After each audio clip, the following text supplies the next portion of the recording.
Assalamualaikum warahmatullahi wabarakatuh. Apa kabar Ananda? Semoga selalu sehat ya dan tetap semangat menjalani aktivitas sehari-hari meskipun kita tetap di rumah saja. Mari sama-sama kita berdoa agar pandemi ini segera berakhir. Pada pertemuan virtual sebelumnya kita telah membahas pengertian, ciri-ciri, dan struktur teks eksposisi. Nah, pada pertemuan kali ini yang akan kita bahas adalah unsur-unsur, pola pengembangan, dan paragraf teks eksposisi. Nah, mari kita bahas unsur-unsur teks eksposisi. Apa saja sih unsur-unsur teks eksposisi? Unsur-unsur teks eksposisi ada dua. Yang pertama itu gagasan dan yang kedua adalah fakta. Gagasan disebut juga dengan ide atau pendapat, isinya berupa pernyataan yang mungkin berupa komentar, penilaian, saran, dan dorongan. Adalah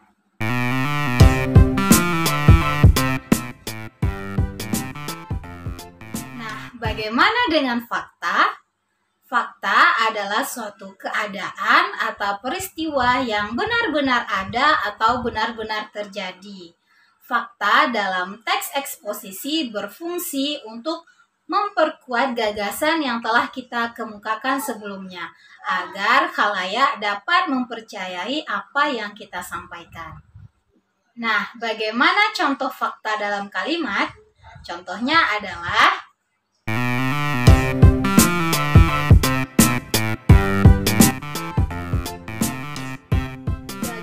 tanpa diiringi dengan fakta bagaikan nasi goreng tanpa nasi.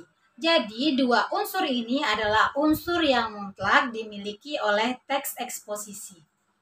Jadi, Ananda, setelah kita mengeluarkan gagasan atau pendapat, setelah itu wajib disertai dengan bukti-bukti yang mendukung atau fakta. Nah, gagasan tanpa fakta itu sama saja dengan omong doang. Nah, selanjutnya mari kita bahas pola pengembangan teks eksposisi.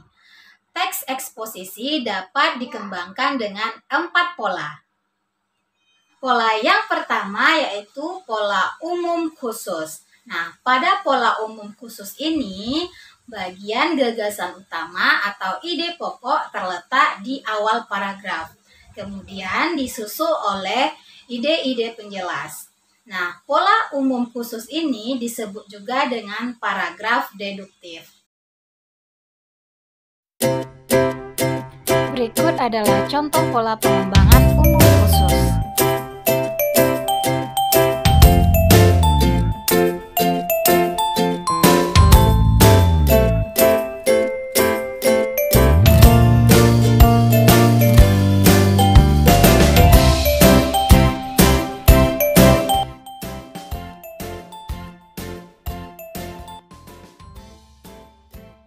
Nah, kita lanjut ke pola yang kedua, yaitu pola khusus umum. Pada pola khusus umum ini diawali dengan ide-ide penjelas, lalu diakhiri dengan simpulan atau rangkuman dari gagasan-gagasan yang telah kita sampaikan sebelumnya di awal. Nah, pola khusus umum ini disebut juga dengan paragraf induktif. Dari hal-hal yang bersifat khusus ke hal-hal yang bersifat umum.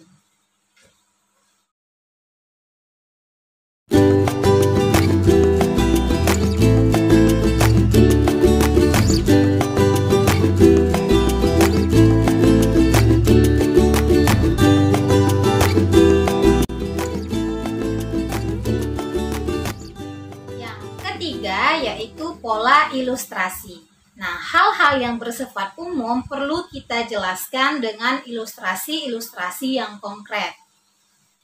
Nah, ilustrasi-ilustrasi ini berfungsi untuk memperjelas atau memperkuat suatu pendapat. Dalam hal ini, pengalaman-pengalaman pribadi merupakan ilustrasi yang paling tepat untuk membuktikan suatu kebenaran dari gagasan.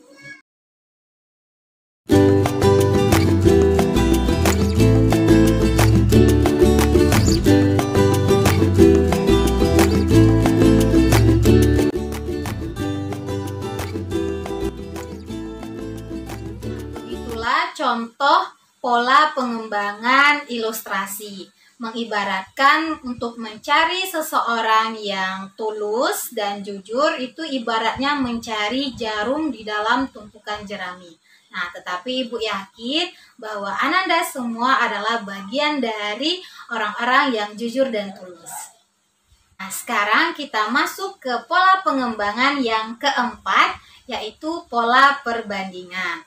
Pola perbandingan ini yaitu kita membandingkan sesuatu dengan sesuatu yang lain guna untuk memperkuat gagasan yang telah kita kemukakan.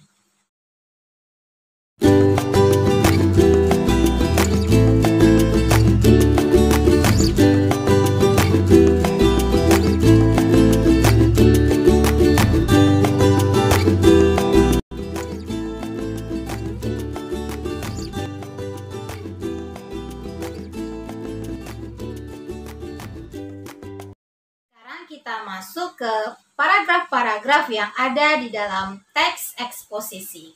Nah, teks eksposisi mempunyai 3 paragraf. Yang pertama, paragraf deduktif. Yang kedua, paragraf induktif. Dan yang ketiga adalah paragraf campuran. Paragraf yang pertama adalah paragraf umum khusus atau disebut juga dengan paragraf deduktif. Nah, pada paragraf deduktif ini, ide pokok atau gagasan utama terletak di awal paragraf, kemudian diikuti oleh ide-ide penjelas. Nah, untuk contohnya sama dengan contoh dari pola pengembangan umum ke khusus yang tadi yang sudah kita bahas sebelumnya.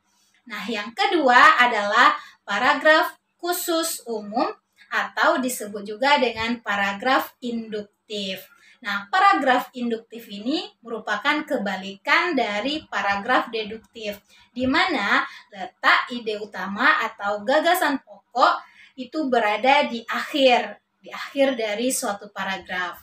Untuk contohnya, sama dengan contoh pola pengembangan khusus ke umum yang telah kita bahas sebelumnya.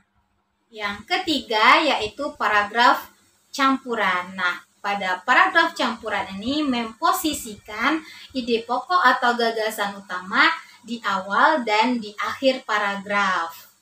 Nah, gagasan utama di awal paragraf kembali ditekankan pada bagian akhir.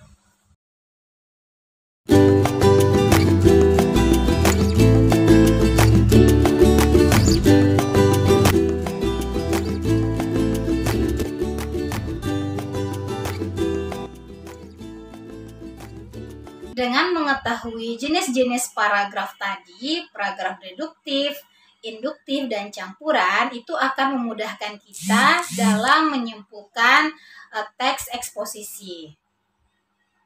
Apakah simpulan dari suatu teks itu berada di awal, berada di akhir, atau berada di awal dan di akhir dari suatu paragraf. Itulah gunanya kita untuk mengetahui jenis-jenis paragraf eksposisi, yaitu untuk memudahkan kita untuk menyimpulkannya. Begitulah penjelasan tentang unsur-unsur, pola pengembangan, dan jenis paragraf di dalam teks eksposisi. Nah, Ananda, Ibu harapkan tidak sampai di sini saja belajarnya. Ananda baca lagi materi ini di sumber-sumber lain, bisa dari buku atau internet. Bagi yang belum subscribe channel ini, segera ya, klik tombol subscribe dan tombol subranya.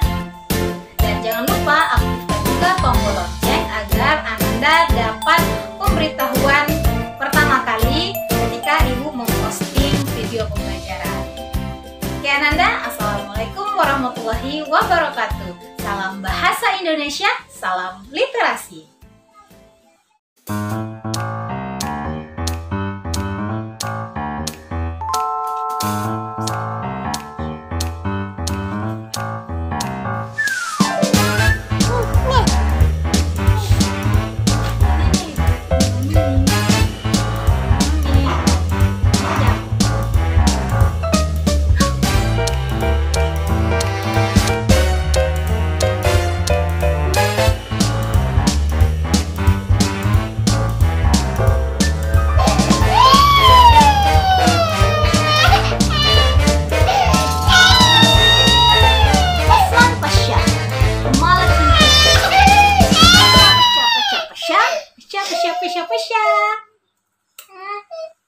Mami mau buat video Kila.